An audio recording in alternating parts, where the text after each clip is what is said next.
Yo, what's up mga angkol? Ako si Angkol Pongs, isang mapagpalang araw sa ating lahat. At today ngayong araw, kilalanin natin si Julian Brown, isang batang inventor na taga-Amerika at nakaimbento siya ng gasolina gamit lamang ang mga basurang plastic. So I've created my own gas station that makes fuel from plastic waste. Let's go. Maraming humanga at bumilib sa kanyang natuklasan dahil maaari nitong baguhin ang mundo. This machine here is my microwave pyrolysis reactor. It uses microwave heating to turn plastic waste into gasoline, diesel, jet fuel, natural gas, and solid carbon.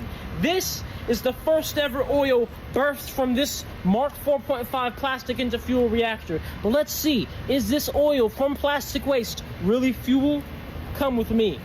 Let's see if it burns. I guess so.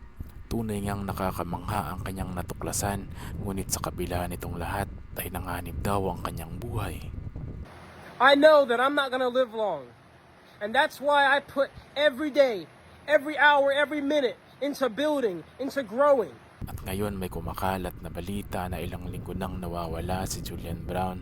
Sinasabi ng marami na nagtatago daw ito o kinidnap ng mga taong nasagasaan niya sa kanyang natuklasan. Alright, listen everybody.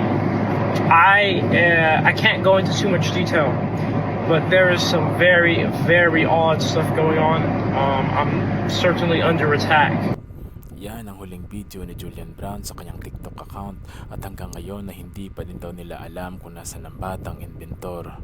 Like and follow and share mga angkol.